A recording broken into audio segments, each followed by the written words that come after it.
For the people that are inactive, we really needed to make sure that we had a face for them to kind of connect with and come in and give them that support and confidence on a one-to-one level.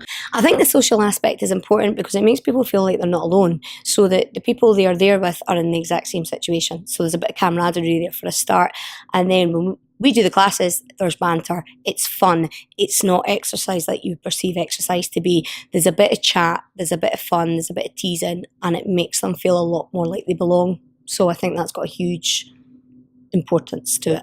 One of the really important parts of people's participation and what really kind of keeps people coming back or gets them started in the first place is the social interaction. A lot of the time people coming into projects say, I'm coming because I want to meet friends or I want to build confidence. It's not always about being physically active.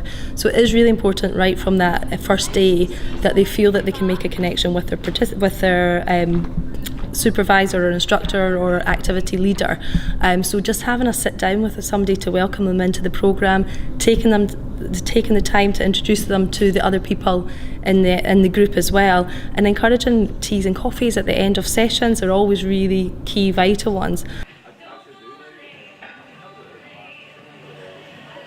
Come to they go, you've changed my life, and I go, but I'm just being me.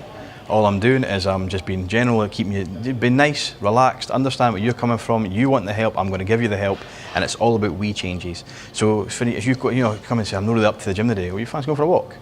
Everything's dynamic risk assessed, so we just take a nice wee walk all across down here, perfect. So we'll go down the glen, we'll go down the park, have a wee walk and talk, and just relax. And they tend to go, I feel great, because even that walk is exercise. The endorphins have been released. They feel better. They go home, have a great day. And I feel better because I've done something for them rather than them sitting in the house doing nothing. I think creating the environment is down to Craig on his one-to-one consultation, finding out what the person's likes, dislikes are, what their barriers are, and then he'll work with them to try and overcome them. So if it's been around large groups, he will make sure it's a quiet, private space that they'll do their physical activity in, which might be out walking outside. Equally, it might be in a studio just with the two of them doing some basic exercises. She's created a really warm social environment where it's important to come in and have a chat and have a cup of tea, but also gets them involved in cycling from beginner level right through to pushing themselves that little bit more. I think you have to be thoughtful of the journey from the reception desk to the studio. If you're not used to coming into that environment, you have to make sure that's the first step, that you maybe meet them at reception and bring them through a couple of times so they know where they're going. And also just introduce them. I know everybody's name in my class. I introduce everybody when somebody's new. I'm like, here's so-and-so. It's quite stressful trying to remember everybody's names, but I make sure I do that so that everyone feels like they're in a bit of a group setting. That seems to have worked. Molly's a very, very good coach. And she's very funny and very witty. And knows what to bring the music in and change it, and it's great, and everybody enjoys that. More so me, because I try and join and singing with a song. Well, we tried a lot of things, but the thing that we found useful was actually having that one-to-one contact.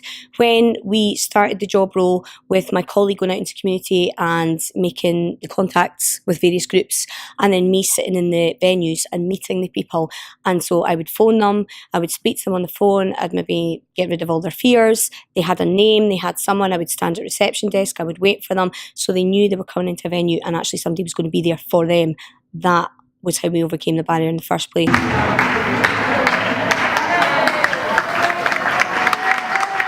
Create that atmosphere that's needed to be fun and fully inclusive.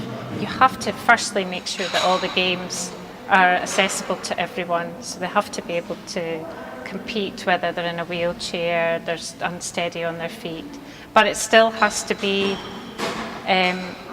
something that's going to challenge them, something that they don't feel like it's been really, really silly. I know some of the games are a lot of fun and they do enjoy it, but it also has to challenge them as well, and I hope everybody goes away feeling as though they have been challenged. So I would say that, and the mix of everybody's friendly, everybody chats, and that mix I think is needed. Everybody gets so much fun out of it. The volunteers, the staff always come back at the end and say, do you know, that was such fun. that was such a laugh, and everybody loves the photos at the end, you know, people dancing, and McBear is an inspiration, and how she stayed in that costume all day I'll never know, but the staff and the residents just love that quirkiness of cuddling and dancing with a bear.